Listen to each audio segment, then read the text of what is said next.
Bar. Ovoz yozyapti. Internetda bitta narsani o'qib qoldim va buni sizlar bilan bo'lishmoqchiman. Baliq akvariumda boqadigan bo'lsangiz, akvarium kichkina. U katta bo'lmaydi. Mana shu miniatyurniy kichkina baliqcha qoladi. Katta dengizga qo'yib yuborilsa, u katta bo'ladi. O'sadi. Bizda ham shunaqa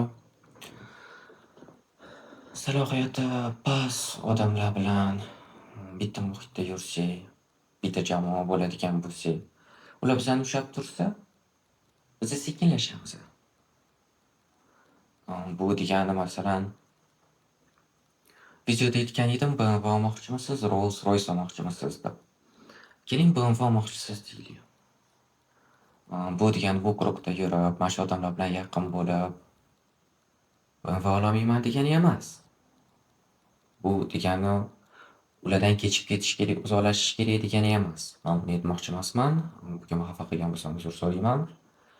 Masalan, quruq общениeni muhitda quruq o'zgartiradigan bo'lsangiz, mana almashtirmagan holda siz orzungizdek BMWni 20 yilda oladigan bo'lsangiz, o'z ustingizda ishlab o'zgartirib buni 20 yilda emas, 5 yilda olishingiz mumkin. Vaqt o'tadi. O'z ambitsiyalariga, o'z maqsadlariga, o'z yutuqlariga ega bo'lgan odam oldida yuring. Shunda siz ham ularga harakat qilib, ichingizda mana shu cho'g' olovga aylanib, oldinga harakat qilishingizga kuch beradi. Kerak bo'lsa bu odam sizni majburlaydi ham. Davay tur, harakat qil, o'xshaydi.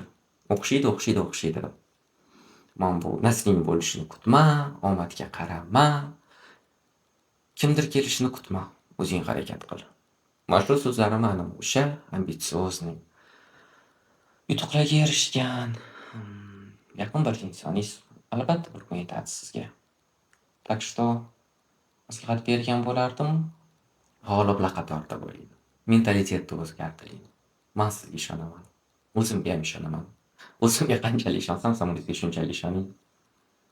Siz dunyoda yagonasiz.